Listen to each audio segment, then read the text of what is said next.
Hello and welcome to Story of the Day for Tuesday the 12th of May 2020. And Maddie's been in school with me today and she's had a very busy day. The children made an agility course for her, so she's a little bit sleepy, so she's curled up in her bed in my office. And we have chosen a story and I wonder if Maddie's going to sit and have a bit of a sleep whilst we read it. So we've chosen Tyrannosaurus Drip by Julia Donaldson and David Roberts. In a swamp beside a river, where the land was thick with veg, lived a herd of duck-billed dinosaurs who roamed the water's edge. And they hooted up with rivers, and they hooted up with reeds, and they hooted up with bellyfuls of juicy full water reeds. Now across the rushing river, on the hill the other side, lived a mean Tyrannosaurus with his grin and grisly bride. And they shouted up with hunting, and they shouted up with war, and they shouted up with bellyfuls of duck-billed dinosaur. But the two Tyrannosauruses, so grisly, mean and grim, couldn't catch the duck-billed dinosaurs because they couldn't swim. And they muttered down with water, and they muttered down with wet, and they muttered what a shame that bridges weren't invented yet.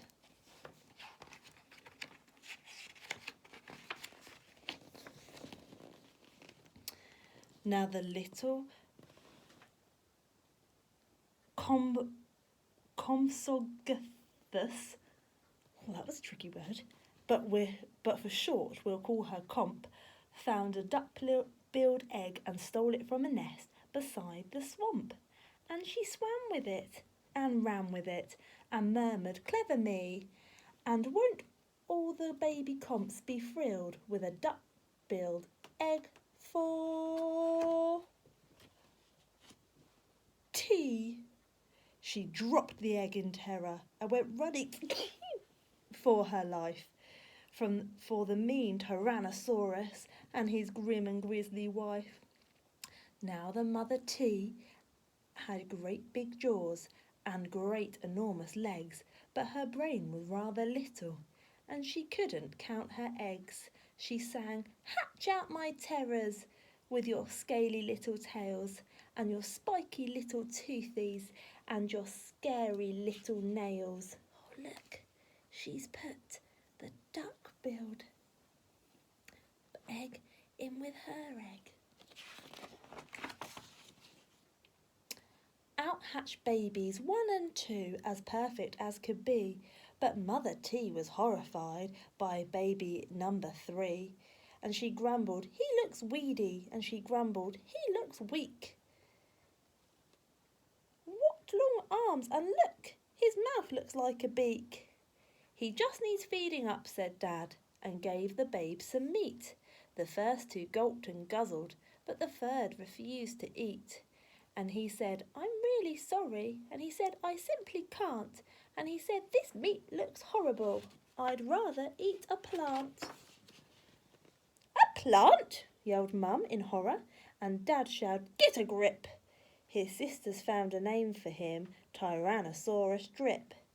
And they shouted up with hunting, and they shouted up with war, and they shouted up with bellyfuls of duck-billed dinosaur.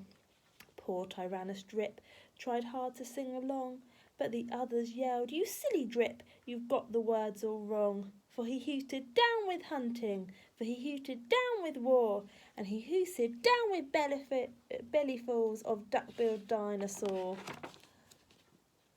Drip's sisters soon grew big enough to hunt with Mum and Dad, but they turned on Drip and told him, "You're not fierce enough to come." And he cried, "They've gone without me." He cried, "Alack-a-day!"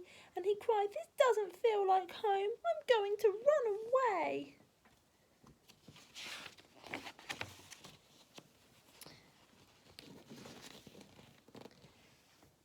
So he ran off to the rivers, where he saw a lovely sight. A herd of duck-billed dinosaurs, all hooting with delight. They hooted up with rivers, and they hooted up with reeds, and they hooted up with bellyfuls of juicy water reeds. And he stood there on the bank, and a sudden urge took hold of him, and he jumped into the water and discovered he could swim. And the duckbills came to greet him, and they rushed to the river's edge. They hooted, "Nice to see you!" And they hooted, "Have some veg!"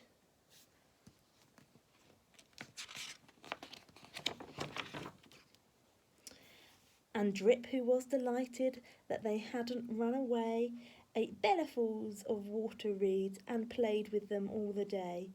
Then he gazed into the river and he asked them, "Who, oh who, is that creature in the water?" And they laughed and said, "It's you!" He'd never seen his reflection before. That night the lightning crackled and the storm blew down a tree, and it fell across the river, and T cried out, "Yippee!" as they shouted, "Up with hunting!" And they shouted, "Up with war!" And they shouted, "Up with bellyfuls of duck-billed dinosaur!" Oh no, look, the log's gone across the river and they can cross it to get to the duck-billed dinosaurs. Drip's sisters stepped onto the bridge, but then began to frown, for there in front of them stood Drip, who yelled, "Look out! Look down!"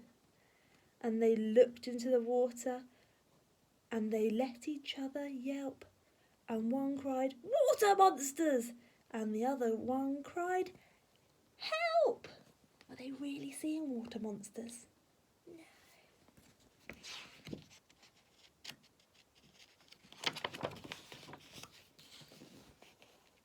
Their mother scolded, "Nonsense," and she joined them on the tree. Then she looked into the water and exclaimed, "Goodness gracious me!" The three of them stood trembling, and Dad said, "Get a grip. You're all of you as drippy as Tyrannosaurus Drip." He strode onto the bridge and scoffed, "I bet there's nothing there." Then he looked into the water and he jumped into the air.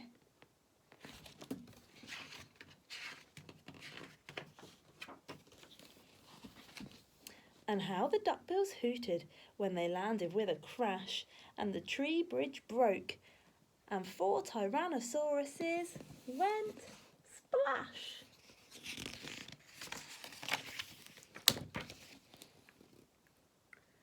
And spluttering and clinging to the branches of a tree, they went whooshing down a waterfall, and all the way to sea.